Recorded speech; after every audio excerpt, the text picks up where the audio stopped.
Thank you all for coming tonight. We're going to start off with a 6-minute video that will introduce what we're doing tonight. The first thing I'd like to touch on is the significance of the Shawnee, because for a national park to be established, it has to be considered an area that has unique natural geological features on a national scale. And often, as a local, we tend to forget what is really in our own backyard. And it's important that I point out that the Shawnee is unlike any other national forest in the central United States. We have, coming together in this little part of Illinois, there are 5 different physiogeographic regions that collide together that really make the Shawnee's vegetation unique, and as a result, the animals that are found in the Shawnee. So we have, coming from the north, the great glaciation, what's called the Southern Till Plain, meets up right at the northern boundary of the Shawnee National Forest. And from there it hits the Shawnee Hills, which are unglaciated, sandstone-dominated landscape with bluffs and you know, some of the best rock climbing in the world is found in the Shawnee. We have, you know, some of the most beautiful waterfalls, and the largest waterfall in the state of Illinois is Burden Falls. Then, as you travel to the west side of the Shawnee, the sandstone of the Shawnee Hills collides with the limestone of the Ozark Plateau. And so we actually have the Ozarks just creeping into Illinois on the west side. So you've got that really unique factor. Just on the other side of the Illinois Ozarks is the Mississippi, the massive Mississippi floodplain. And then to the south of this whole magical area, you have the cypress tupelo swamp areas, the coastal plain region, you know, where you find these southern swamps. You know, it's so unique, and because of our central geographic location as well, we have so many species coming together. We have one 4.5 square mile area. It's an ecological area on the west side of the forest called LaRue Pine Hills that has almost 1,200 species of plants in it. We have, across the forest itself, we have 4 designated by the National Park Service, by the way, national natural landmarks.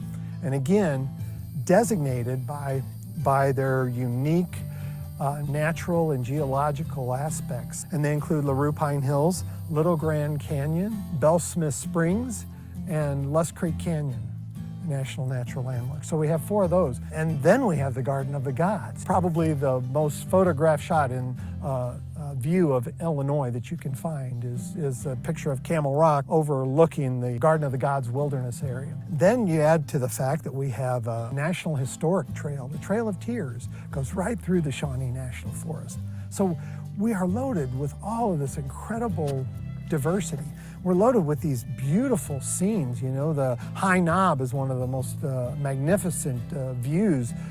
Go to Alto Pass and see that magnificent view of Bald Knob and Clear Springs Wilderness. I mean, it's really surprising to me that someone hasn't come up with a proposal to take it out of the Department of Ag and put it into becoming a national park and preserve as well. So this is why we're looking to change the designation and shift it from the Department of Agriculture, shift the Shawnee into the Department of Interior Park Service. Now, one benefit, a great benefit from that, it's well documented. Whenever a national park is established, economies just boom around these national parks. And what's so unique about Southern Illinois is we have many little small towns. You know, it's scattered all about that can benefit from this. So it's small towns, you know, rural areas, and all these different businesses that have developed, like wineries, microbreweries, bed and breakfasts, some of the incredible eateries that we have tucked in the hollers of the Shawnee, and I think it'll help develop more such businesses, and I think the ones that are already here will thrive immensely from that. The way the Shawnee is spread out across the entire region, you know, like a lot of national parks, especially out west, the areas are so remote that there's 1 or 2 small towns around park entrances. And here, places like Golconda, Anna, Vienna, Harrisburg, Marion, Carbondale, Murfreesboro, Olive Branch, Thebes. I mean, there's dozens of communities that will be positively impacted. Typically, there's no hunting in national parks, but you can create carve-outs in the enabling legislation, which is something we're definitely going to have to do because we won't get the public support that we need if we don't have hunting, if hunting is not allowed. We want to create the new Shawnee National Park and Climate Preserve. Many national parks have preserves associated with them. There are currently 63 national parks in the country, and there's 21 national preserves. And preserves allow for more flexibility. In most national parks, there's not hunting and trapping permitted. Dispersed camping is not permitted in most national parks, but that sort of thing can happen in a preserve. The overwhelming majority of the Shawnee would be a preserve. So the difference is you will have places like Garden of the Gods, Bellsmith Springs, maybe Little Grand Canyon, will be part of the park, but then outside of those recreation areas, most of it is going to be a national preserve. And this one's going to be dedicated to climate. People can still hunt, people can still trap, you know, you can boat around your lakes like you have in the past, but we're not going to mine it and log it. It's going to take community involvement, and I think we are taking a wide-based approach to trying to appeal to business interests, trying to appeal to tourism interests, trying to appeal to environmentalists. That's one way we can kind of entice some of the politicians too, say, hey, you can be on the bottom floor of getting the first national park designation for Illinois. And I think the climate preserve thing can't be overlooked either. I see a myriad of reasons to do it and very few not to. So I think that short film, which was produced by Phil Broxham of Grindstone Productions, sitting in the audience, that says everything. I don't think we need to talk, do we? He did a great job. We wanted to show that film in order to kind of set the stage and give everyone a sense of what we're going to talk about for the next 25-30 minutes. And then we'll open it up for Q&A and comments and suggestions. And my name's Karen Frailey, and this is my husband, John Wallace, and we live in far southern Illinois. And we love it down there, and we love Illinois, and we feel like Illinois deserves a national park and the nation's first climate preserve.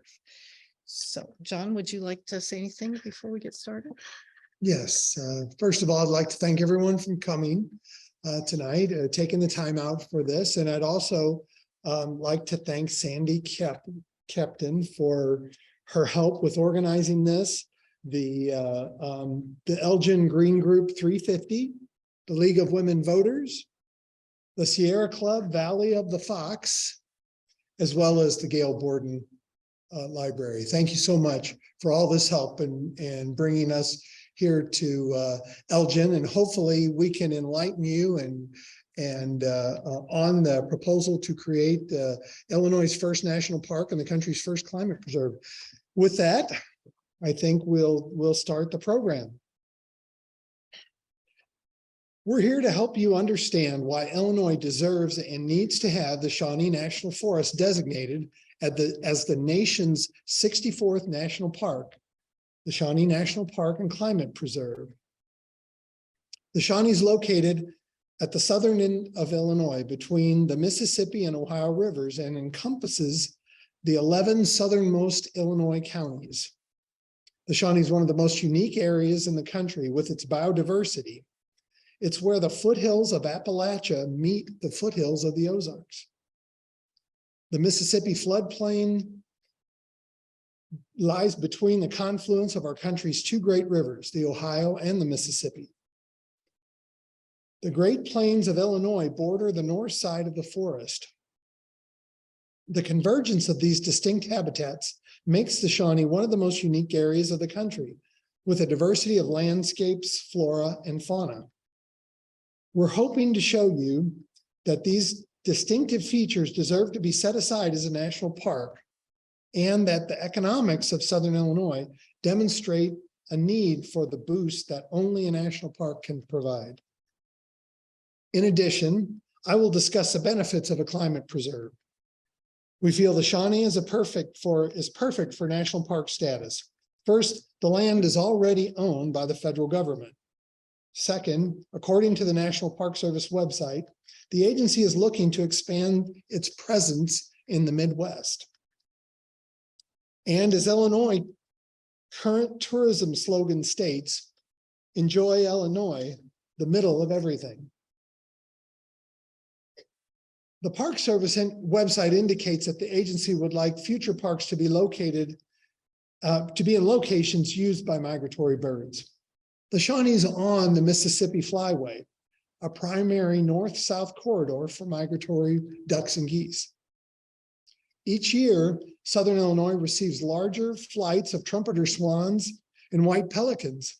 Sightings of the critically endangered whooping cranes during migration season are becoming more common. Each spring and fall, the forests of the Shawnee come alive with the songs of thousands of migrating songbirds. Once you see the physical beauty of the area and learn what national park status could mean for Southern Illinois and Illinois in general, we think you'll agree that the Shawnee National Park and Climate Preserve is Illinois' best idea. Nearly a million people come here each year to see the Garden of the Gods, Bellsmith Springs, Little Grand Canyon, and more. A national park and climate preserve is also the next logical step for the Shawnee National Forest. Garden of the Gods, located in the eastern section of the forest, is the most photographed landscape in Illinois. It seems like everyone in Illinois should know that it's the Camel Rock Formation featured on the Illinois Quarter, and more recently on the Illinois Float in this year's Rose Parade in Pasadena. Why is Garden of the Gods on the Illinois Quarter? Simple. Illinois currently has no national park. Most of the other states with quarters featured national parks. But Garden of the Gods is hardly the only physical feature that draws tourists to the Shawnee. Bellsmith Springs features unique formations and allows visitors to hike along beautiful spring-fed Bay Creek. The western side of the forest features Little Grand Canyon and LaRue Pine Hills. Snake Road is one of the features of LaRue Pine Hills. The Forest Service closes Snake Road to motorized vehicles twice a year to facilitate the migration of multiple species of protected snakes to and from their dens. And if you're keeping score, there are a few better places in the country to see wildflowers than Inspiration Point. In one 4.5 square mile area, there are more species of plants than are found in the entirety of the Great Smoky Mountains National Park. The Shawnee is more than just pretty rock formations. The history contained in and around the forest is rich. The devastating Cherokee Trail of Tears crosses areas of the Shawnee National Forest. The pre-Civil War iron furnace historic site is the only remaining iron furnace structure in the state of Illinois. The Miller Grove area is a freed slave African-American community established in 1844. It's contained entirely on Shawnee forest lands.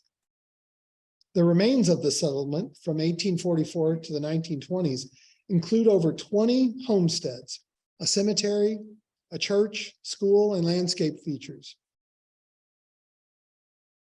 And Miller Grove, landscape features nearby, such as Sand Cave, offered both shelter and safety to escaped enslaved people. Millstone Bluff Archaeological Area's Stone Fort was utilized both by the Woodland and Mississippian people. There are a number of these stone forts located on the Shawnee. Another one is located at Rim Rock National Recreation Trail. The stone staircase carrying visitors from the parking lot down to Bell Smith Springs, a national natural landmark, was constructed by the Civilian Conservation Corps in the 1930s. The same is true of the huge picnic shelter with stone fireplaces at Lake Glendale Recreation Area. These beautiful features are here for all to see. However, the National Forest Service primary concern is not tourism or education. The National Park Service is needed for Southern Illinois to reach its full tourism potential. The forest needs improved trails, campgrounds, and visitor centers. Not one visitor center currently exists in Southern Illinois under the National Forest Service. There are things that will happen when the Shawnee National Forest achieves national park and climate preserve status. Southern Illinois and the 11 counties that make up the Shawnee National Forest region have the potential to climb out of the economically depressed category by becoming a partner with the Shawnee. A study by the University of Houston shows that a change in designation to national park is likely to increase employment by at least 3%. And with those jobs, bring a 4% or more increase in wages as visitation increases. For example, according to the U.S. News and World Report, two of our newest national parks, Congaree in South Carolina and the New River Gorge in West Virginia, increased visitation after designation as a national park. At New River, visitation increased by 35% with park designation. Over 500,000 people, or 1,645 additional visitors a day, came to the area to fill hotel rooms, cabins, restaurants, shops, recreation services, on and on. A National Park Service report shows that more than 159,000 visitors to Congaree National Park came in 2019 and spent $8,173,000 in nearby communities, supporting 102 jobs with a cumulative benefit to the local economy of $9,643,000. And Congaree is less than 1/10 the size of the Shawnee. This increase in visitation would necessitate the building of additional lodging, restaurants, services, cottage industries, and infrastructure projects, benefiting the residents of Murfreesboro, Carbondale, Marion, Harrisburg, Vienna, Anna, Golconda, Elizabethtown, Jonesboro, Olive Branch, Cobden, Carrier Mills, Cairo, and every smaller community in between and touched by the Shawnee, as well as the nearby metropolitan areas of the Metro East St. Louis area, where many tourists are likely to begin their visits. Jobs for residents, jobs for veterans, jobs to keep our kids employed, and building our communities. Speaking of cottage industries, there is only one modern campground within the Shawnee with electricity, showers, and concessions at Lake Glendale. There are great opportunities for modern campgrounds and cabins on private property. And did I mention the free advertising? National park designation puts you in guidebooks, atlases, recreation magazines, group newsletters, newspapers, and all kinds of internet coverage. Speaking of great potentials, why does Southern Illinois desperately need the national park status? It's an economic driver. The coal economy is gone. There are no major industries in the region. Towns are becoming skeletons of their former selves. According to Index Mundi, an organization that compiles economic statistics on counties and rated as the least biased source by media bias fact checkers, the poverty rates of Southern Illinois counties range from 12.1% in Johnson County to 27.6% of the population in Alexander County. 6 of the 11 counties have poverty rates 20% of the population or higher. The Illinois Department of Employment Security shows unemployment rates in the 11 counties range from 3.9% in Jackson County to 7.8% in Pulaski County. Figures from the Illinois Early Childhood Asset Map shows that the percentage of 5-year-olds living at or below poverty level in these 11 counties far exceeds the statewide average. In 7 of the 11 counties, childhood poverty is 50% or higher. These are kids waiting in free lunch lines where teachers use their own money for school supplies. And as follows, median income in these 11 counties are among the lowest in Illinois. Johnson County has the highest with $53,363, but that's 11% below the state average and nearly 15% below the national average. Meanwhile, Alexander County has the lowest median income in the state, $34,709. That is 44.3% below the state average and 46.6% below the national average. 18.7% of Alexander County's population earns less than $15,000. That's $15,000 a year. Remember those figures I gave you at the beginning about national park designation bringing at least a 3% increase in jobs and a 4% increase in wages? To people at the bottom, those are huge gains. And the economic gains multiply and spread over time. Finally, our most pressing problem is climate change. It will undoubtedly affect our economy. It already has.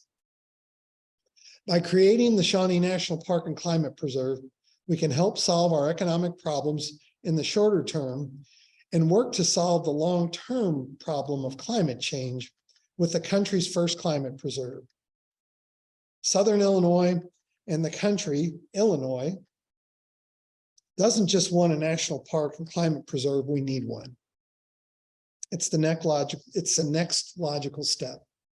We owe it to the next generation and the generations that follow. Besides, everybody knows that shade is cool.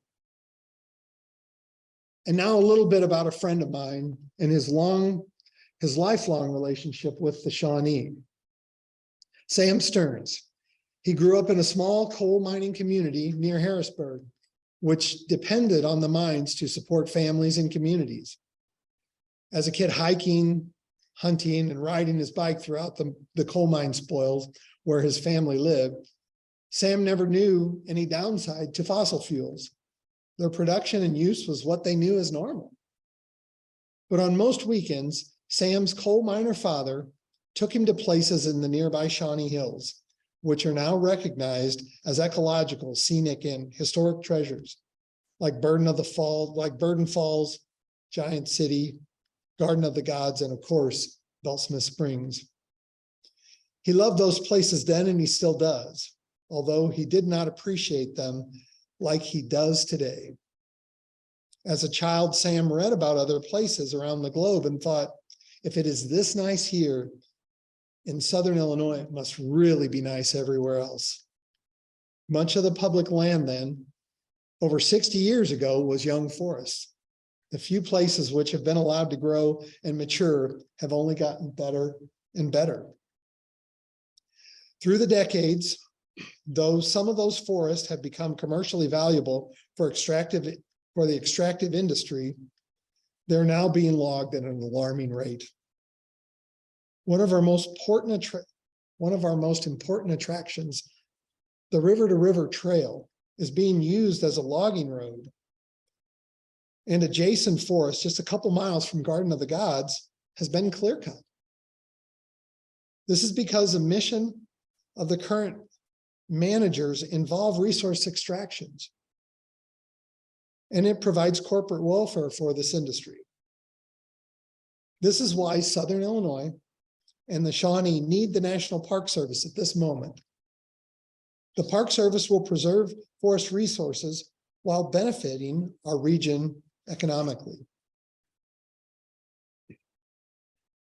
Sam looks at the world in Southern Illinois differently now than when he was that kid on a bike riding through the coal mine wastelands. In the intervening years, Sam has traveled extensively around this country and numerous others, and have never found any place he liked better. When it became time to raise a family, he and his wife left active duty military and government service jobs to have a home back in the Shawnee Hills. They live there not because they have to, but because they choose to. Now that we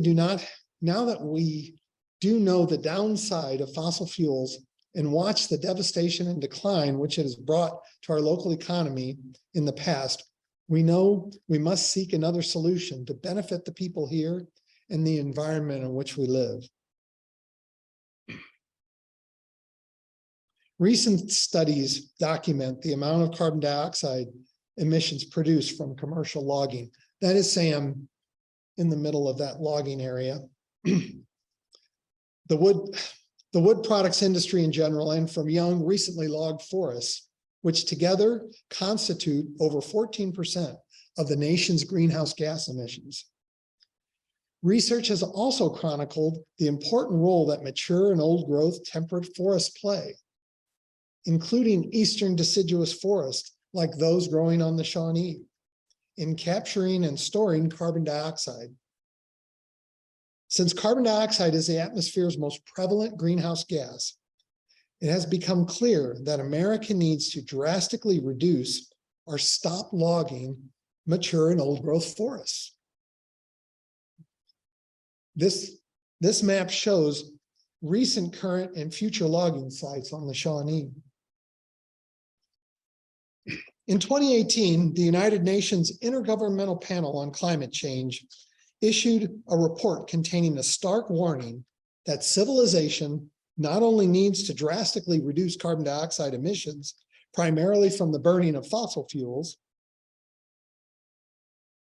but must also protect and restore natural ecosystems for their unmatched ability to remove carbon dioxide from the atmosphere and safely store it. This is known as carbon sequestration. The main message from the Intergovernmental Panel on Climate Change, the IPCC report, was that atmospheric CO2 levels have risen far beyond pre-industrial levels of 280 parts per million to over 400, endangering life on Earth as we have come to know it. According to the report, if CO2 levels do not decrease to 350 parts per million, average global temperatures will rise above 1.5 degrees Celsius, having catastrophic consequences to the natural world and to human welfare alike. Since the impacts from these raised levels of greenhouse gases in the atmosphere are slow to impact global temperatures and climate-related disasters, it will be slow to reverse the effects. The IPCC issued a deadline for reducing CO2 levels by the year 2030, or face irreparable consequences. Hence, the 30 by 30 initiative was born in an effort to protect and restore 30% of the Earth's natural ecosystems, both aquatic and terrestrial, for carbon sequestration and biodiversity by the year 2030. Unfortunately, since the 2018 report, atmospheric CO2 levels have steadily increased to 414 parts per million in 2021, and last year's levels came in at almost 420 parts per million. 5 more subsequent IPCC reports have been issued. The most recent was just the beginning of this year. In the 2022 report, it documented the fact that recent climate-driven disastrous weather patterns have turned out to be significantly worse than the scientists had originally forecasted. We are asking our lawmakers to help make up for lost time in the remaining 7 years, less than 7 years. Illinois has an opportunity to model the type of drastic and bold action that is required to help reverse these catastrophic trends. Classification of public lands to protect our vanishing wilderness heritage and to protect the rapidly dwindling number of free-flowing rivers that remain in the 1960s. Nope, I'm sorry. I'm on the wrong page. It's well documented that the largest amount of mature and old growth forests in the country are located on national forest land. Yet the timber industry lobby and agency foresters whose budgets balloon when log trucks operate freely on national forest continue to convince Western lawmakers that commercial logging makes public forests healthier and less susceptible to climate change driven wildfires. Nothing is further from the truth. Since the Shawnee's 290,000 acres represents only 6% of the forested land in the state, the region's logging industry, predominantly from Missouri and Kentucky, is not relying on Shawnee trees. Even so, the Shawnee represents the largest single ownership of land in the state. More importantly, the Shawnee contains the highest quality and the largest amount of mature carbon trapping and physically cooling forest in Illinois. In recognizing Illinois' congressional delegation's party affiliation and the state's commitment to protecting the environment, and now to fighting climate change, we are asking for their help in creating Illinois' first national park and a bold move toward establishing the nation's first climate preserve. The U.S. currently has 63 national parks and 21 national preserves that are managed by the National Park Service. National preserves are areas having characteristics associated with national parks, which allows for more user flexibility, such as ongoing public hunting and dispersed camping. The climate preserve status would bring resource extraction on the Shawnee to an end and keep the forest standing. The Shawnee deserves to be classified as a national park because of its unique features, and our current climate emergency demands a new classification for protecting our nation's mature forest to address the most pressing environmental threat in these times, much like the Wilderness Act and the Ozark National Scenic Riverways Act did in 1964. These two laws recognize the need for a new classification of public lands to protect our vanishing wilderness heritage and to protect the rapidly dwindling number of free-flowing rivers that remain. The Ozark National Scenic Riverways Act in neighboring Missouri became the first national law that recognized and preserved rivers in their natural state. The National Park Service was the best agency for managing the nation's first national riverway. And that law eventually became a blueprint for the Wild and Scenic Rivers Act of 1968. And now dozens of national rivers have been designated and protected nationwide. The National Park Service is the best agency for highlighting the outstanding natural and cultural features on the Shawnee National Park, and it would most certainly be the best agency for ushering in a new classification of national climate preserves, keeping our public forests standing to help mitigate climate change and provide quality recreational opportunities. Former Congressman Glenn Pichard has thrown his full support behind the Shawnee National Park and Climate Preserve Initiative as well. I'm not faulting anybody who disagrees with it, he says. but I think our time has come.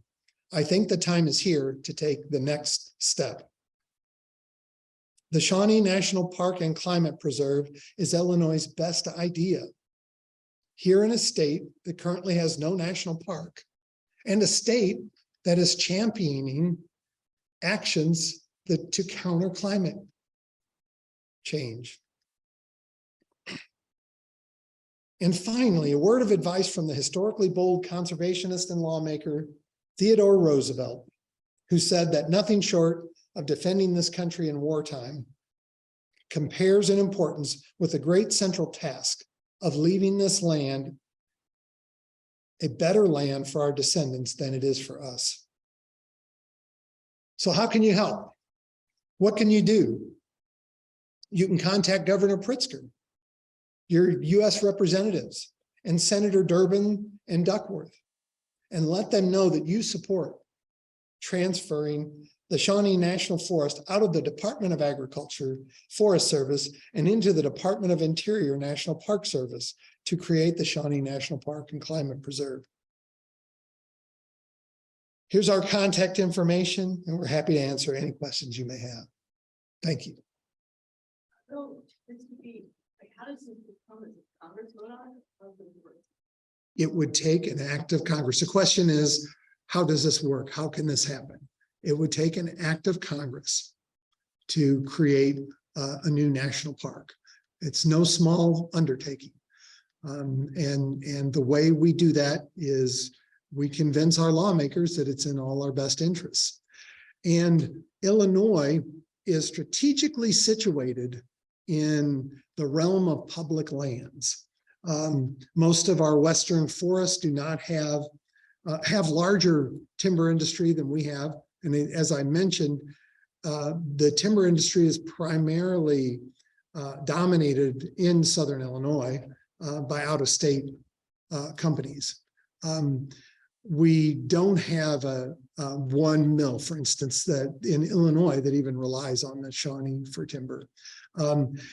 That's not the case with most national forests and public lands, where most of them are is out west. And those industries heavily influence these lawmakers. And so one of the best ways we think to do it is to start on the Shawnee. Yes, right here.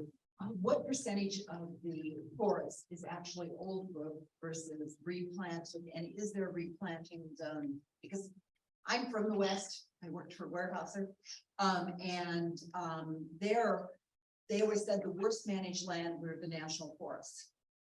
They were just very badly managed compared to the state, and then the material. But what percentage is actually old growth? Okay, so the question was, what percentage of the Shawnee is actually old growth, and what happens to the land after it's logged? Is that based? Does that encompass? What percentage is actually old growth that hasn't been touched? Interestingly, the USDA Forest Service is terrible at documenting old growth, at doing good baseline studies to find out what exactly we have. So we don't actually know. Almost all of the Shawnee, I mean, there's small patches here and there that have not been logged, that are believed to have not been logged, but they're pretty insignificant size-wise. So all of it is second and third growth forests. Most of the Shawnee, however, because the Shawnee was established in the late 1930s, is approaching what's considered old growth. And the Illinois Natural Areas Inventory grades natural areas throughout the state. I don't know if you all are familiar with that process, but they have usually grade B and a grade A. Grade B starts at 125 years for deciduous forests. Well, a lot of our forests are at least 80 years old, if not over 110 years old. And so it's approaching that grade B. I call it C+. A lot of the forest is C+. There's some that exceeds that, but a lot of the Shawnee was heavily cut over when the Forest Service acquired it. Back in the early 40s, and the Forest Service is still slowly acquiring land. They still purchase land from willing sellers, but it's at a much slower pace.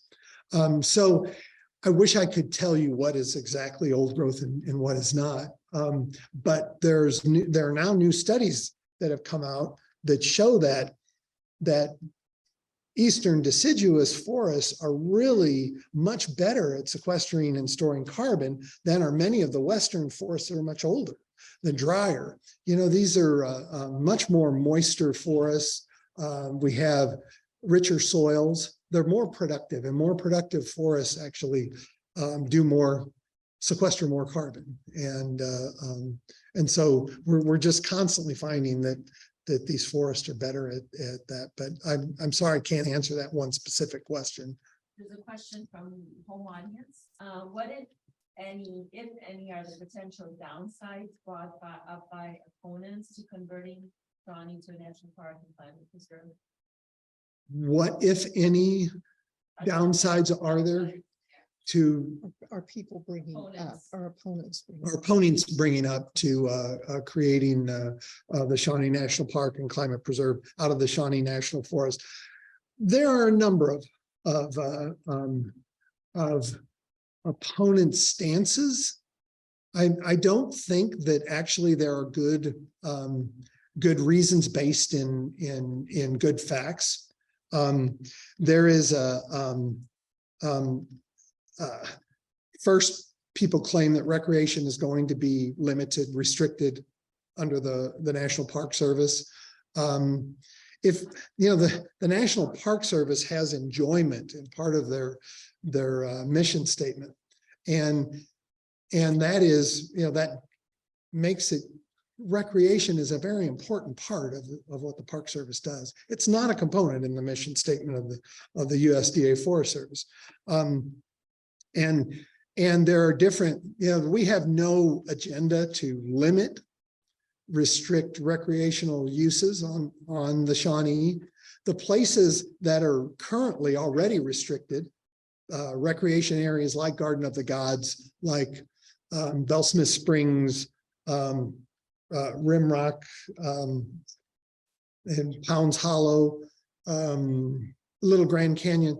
You already can't hunt, you can't camp in these places, can't build fires.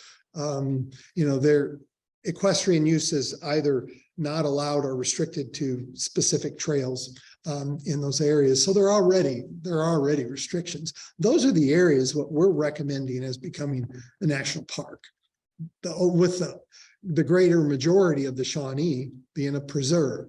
And preserves are managed more freely. There's more availability of recreational uses that take place, like hunting, the more traditional uses, hunting, dispersed camping, in whatnot. There is also some opposition that claims that the Park Service does not manage natural areas effectively, and that have been expressed by opponents.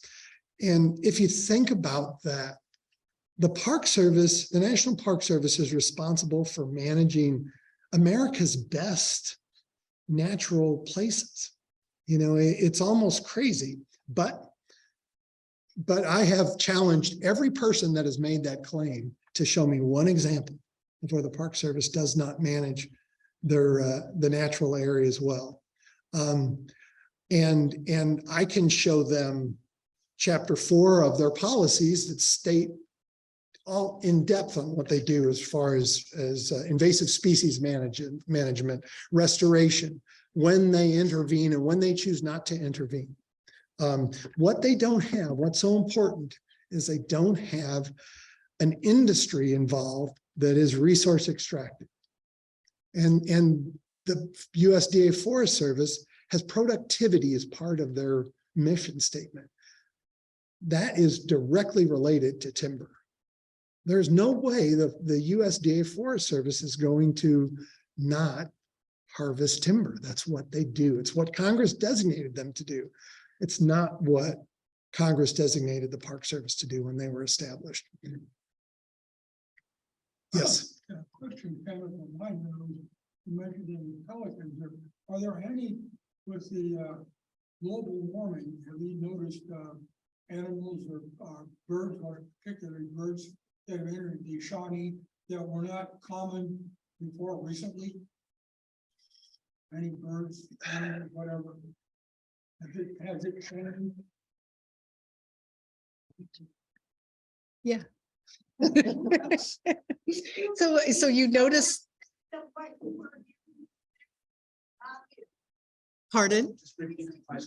Oh, the question was, have we noticed with global warming and global change, have we noticed different species of birds and other animals? We showed a photo of the white pelicans. Now, 15, 20 years ago, you didn't see them in the down in Southern Illinois. A lot of the migration patterns have changed. And do you see more white pelicans here than you used to, or less? Washington State, I never saw them in Puget Sound. And we see them all. In fact, 2 years ago, I saw, maybe it was just last year, I went out and I saw just south of the Shawnee in what's called the Cache River Wetlands, which is another phenomenal place. It's a cypress swamp with 1,500-year-old cypress trees in Southern Illinois. And I saw a roseate spoonbill there. So we're seeing some of the birds that that just historically did not occurring more often. There's breeding anhingas down in the cypress swamps. And that's something 15 years ago, people would have flown in from all over the country to see anhingas in Southern Illinois. So, and you're seeing that up here too. You're seeing birds that you didn't used to see. And part of them, I think, are being blown off course because of all these crazy storms and winds. And part of it is their migration patterns are changing as the seasons are changing. We're also seeing lesser numbers of some birds that we used to hear all the time, like the whippoorwills. It's pretty unusual for us to hear a whippoorwill now, and we're in places where we should hear them all the time. And we're having, mammals, there's armadillos are pretty common where we live now. And 20 years ago, you wouldn't have, 10 years ago, you really wouldn't have seen an armadillo. Things are changing. We see it.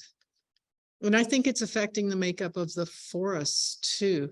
And that's what frustrates me a little bit when I'm trained as a horticulturalist and a botanist. And when I see people trying to keep things exactly the same, like a zoo for plants, nothing stays the same. And we work so hard to keep one little place exactly the same as it was maybe 50, 100, 200 years ago.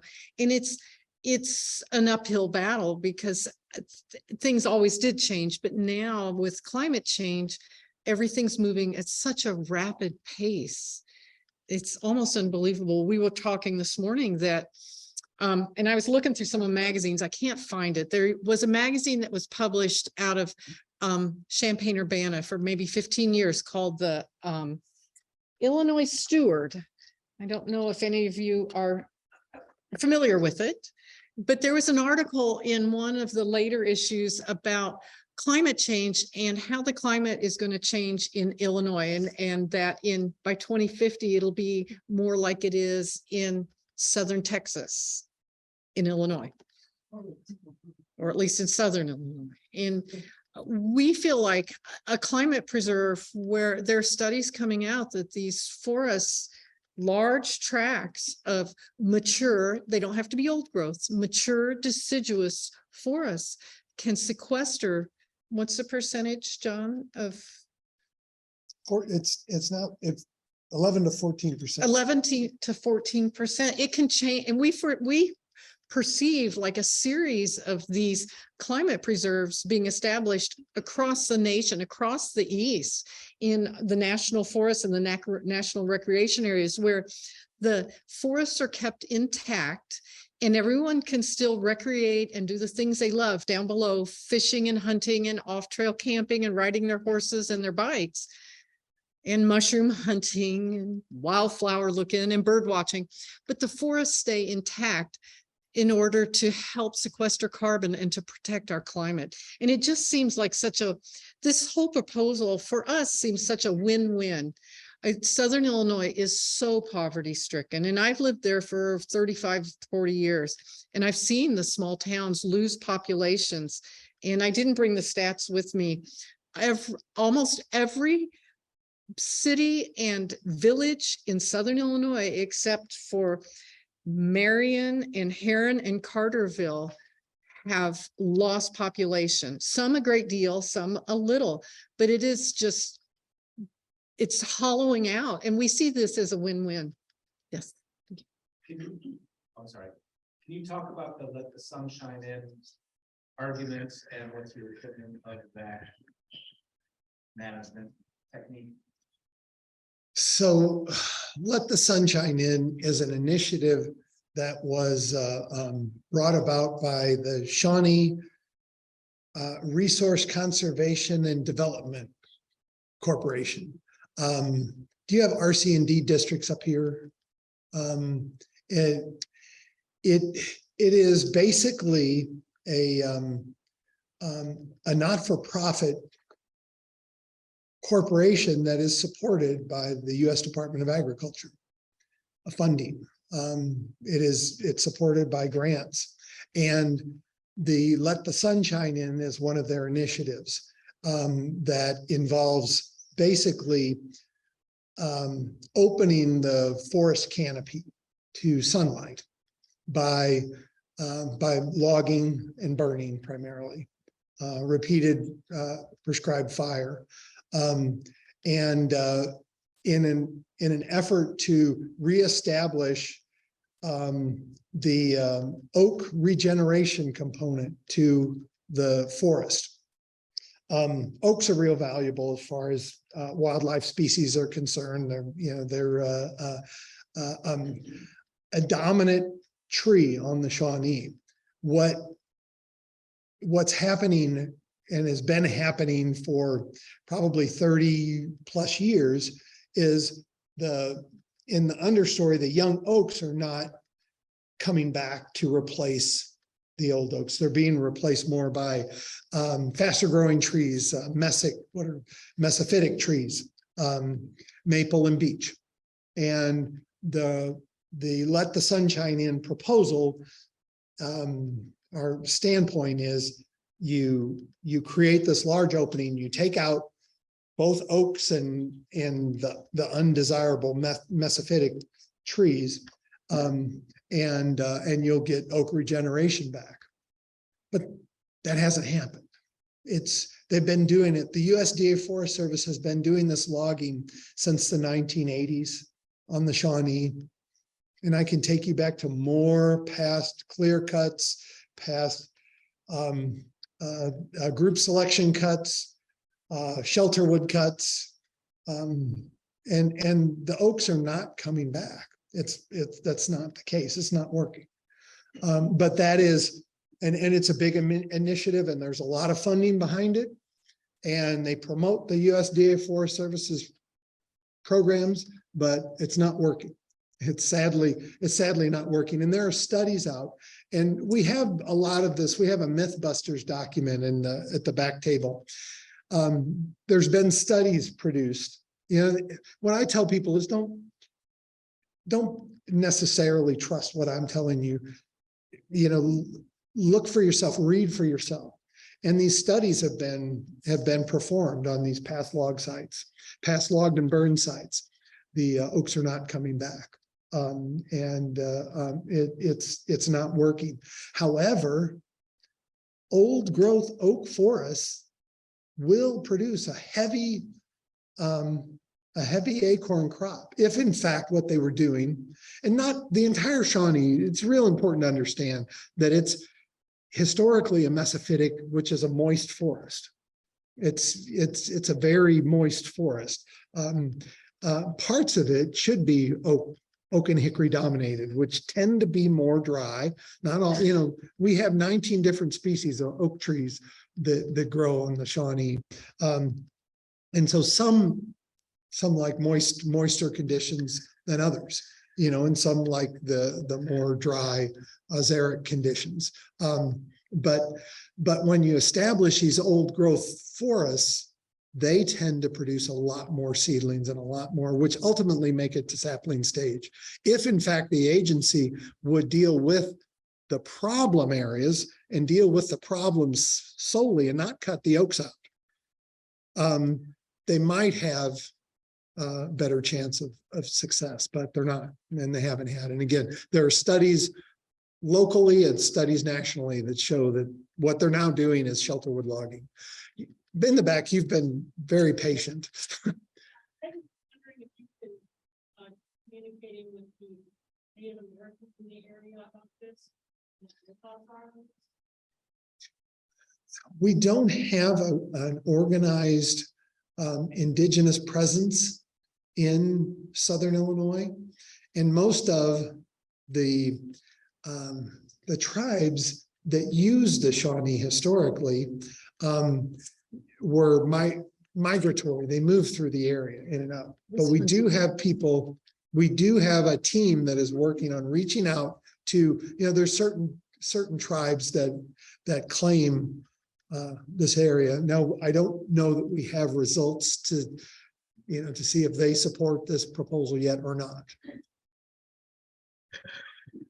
That's a really good question, and thank you for raising it. One of the people in our organization is a member of the Chickasaw Nation, and she's been tasked with reaching out. And I think she was actually on a call last week there's a group in Southern Indiana at the Hoosier National Forest that are working on similar proposals, because there are massive logging projects proposed there. And they just had a big conference call last week with and Karina was on that call with like all the indigenous nations that held Southern Indiana and in their community. So thank you. We're working on that. And that's something that gets raised all the time. Thank you. Yes, Sandy? One of my concerns is the organization that I want to hear from has some opposition down there in their local group. And they want everybody to hear your proposal. And then they have theirs, and I guess IEC has one too. I don't understand, maybe I didn't hear it correctly, but their opposition is that 3 wilderness areas that they're trying to preserve from invasive species that they feel will be completely lost. If they aren't allowed to continue with mechanized devices and chemicals to control, because the invasive species, they say, are just taking it, and that those areas will be gone. But according to what I'm reading in the unit, which you said, that's not accurate, that it would still be preserving that if it's a national park. Exactly. That's a really good question. And thanks to you for bringing it up. And I think there's a misconception out there that national parks just cater to humans and don't look after the resource, the land. And it's been wonderful. Every time we do a program and someone brings up a question that we don't know, we go do the research and we find it. And the Park Service has an amazing website that's really easy to search on. And I found their 263-page invasive species management plan just for the Heartland region, which includes all the surrounding states for Illinois. But it doesn't include Illinois because we don't have any national park land, because we have historic sites and historic cemeteries and things, but we don't have anything large enough for them to have in the management plan. So Illinois is left out of the National Park Service Heartland Region invasive species management plan. It includes Indiana and Kentucky and Iowa and Missouri and Arkansas. I think it goes out to Nebraska and Ohio, but not Illinois because we just don't have enough land. But that's just for invasive species management in the Heartland region. And it's addressed all the time. So that, thank you for asking that question. Not sure if they have other.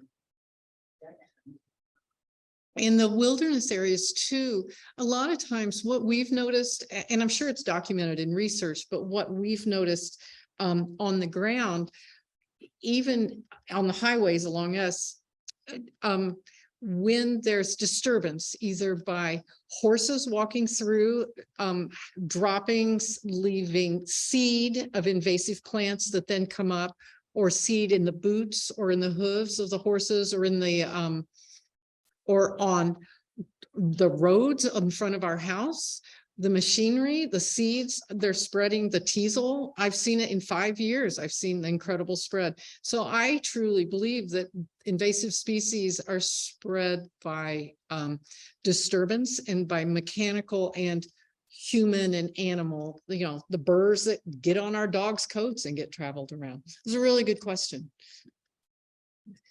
With the sweatshirt?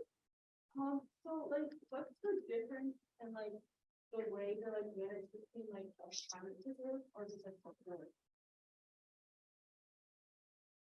The difference, but the question was, what's the difference between a national preserve and a forest preserve and how they're managed?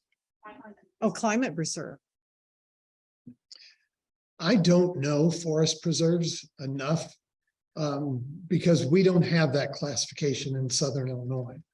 But I do understand how national preserves are managed.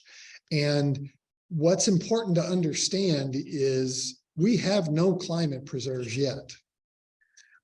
We think that needs to change in this country. And the predominant makeup of a climate preserve is following. Dr. William Moomaw is a professor from Tufts University and a climate scientist that was involved with the Intergovernmental Panel on Climate Change. And he established a terminology of proforestation. You know, there's deforestation, there's afforestation, which of course deforestation is removing trees. Afforestation is planting trees where there were none, and reforestation. And he decided we need to manage for proforest, keeping the forest standing. And that is the philosophy that we built this model for climate change, basically to end resource extraction and have continued recreational use on the forest. Can I continue with that for a sec? So climate preserves don't exist. One has never been created. But back in 1964, was that when the Wilderness Act was? There had never been a wilderness. And we visited the most recently designated national park. It's the New River Gorge National Park and Preserved a couple of years ago, within 6 months of its formation. We'd never heard of a national preserve, even though we realized we had visited one before. And we got interested in finding out more about it. And when we did our research, national preserves is a designation under the National Park Service that typically, as we talked in the program, are associated with national parks, but they don't have to be. And they're often buffers, and the traditional uses or customary uses of the land continue, whether it be, I've got a brochure here for the Big Cypress National Preserve down in Florida. It's next to, I think it's almost 1 million acres. It's right next to the Everglades. That was that designation came about in November of 1974. The first 2 national preserves were the Big Cypress and the Big Thicket down in Texas on the same day that legislation that was signed and created those 2. And since then, there's 21 national preserves. And what's so cool, it's such a neat fit for a climate preserve to become, because you can keep all the traditional uses of the land and the customary uses, and yet have this climate preserve designation. Does that answer your question? Well, the perfect concept doesn't need to be like more focused on like, on that in climate change. I just don't know like how this then changes how it's being, yeah. So right now, the Shawnee, the areas that are just massive amounts of forest are, is it 116,000 acres are categorically excluded? Can you, from that are available to be logged and burned and sprayed? And that the forest is only 290,000 acres. So this would be a way to keep the forest intact. Does that make sense? Do you want to address that, Johnny? Well, they were designated back in 2019 by the chief of the Forest Service at 116,000 acres as land that would qualify under the Healthy Forest Restoration Act of 2003 for categorical exclusion, to basically do management, and categorical exclusions sidestep the strongest environmental law that we have remaining in this country, that keeps getting weakened every administration, it seems, that being the National Environmental Policy Act, or NEPA. And categorical exclusions were first established for doing things like putting in a privy, at a parking lot. We don't need to go through this whole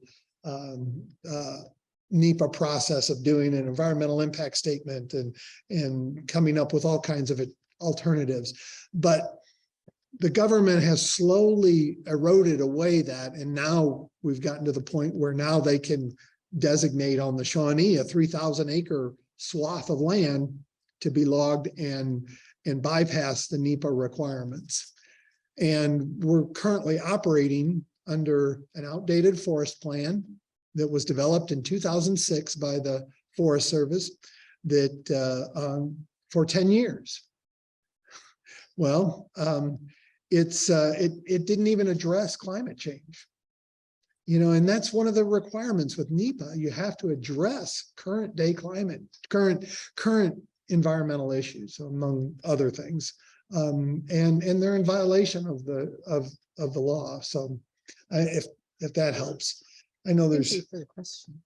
Yes.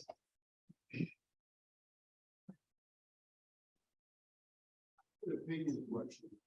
I know that humans have really been the brunt of the reason for climate change, but how do we know that a lot of this is in normal progression? I mean, people in California go crazy. Oh, look at all the snow, it's a 100-year storm. How do we know they didn't get twice as much 1,000 years ago?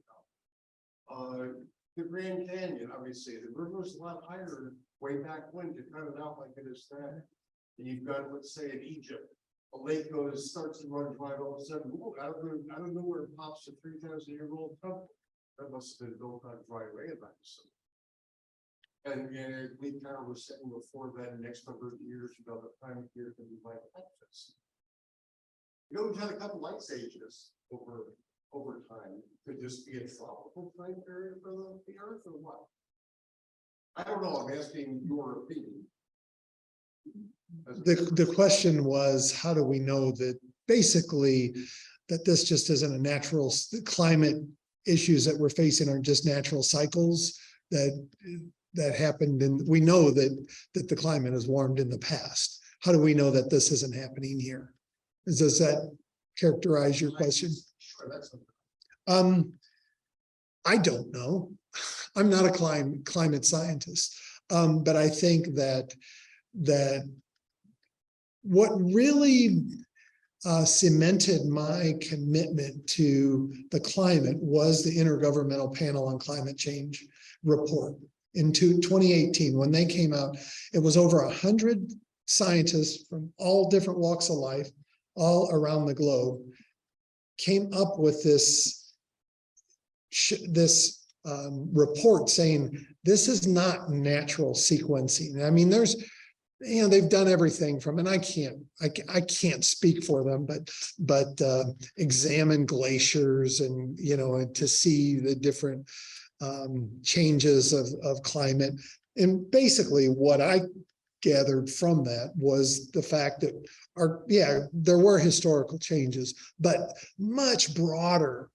You know, it happened under a much bigger time span than what we humans are actually doing to the atmosphere. And it's clear that these people believe that there's no question. And science backs it that our climate is the temperatures are rising much more rapidly than they naturally would.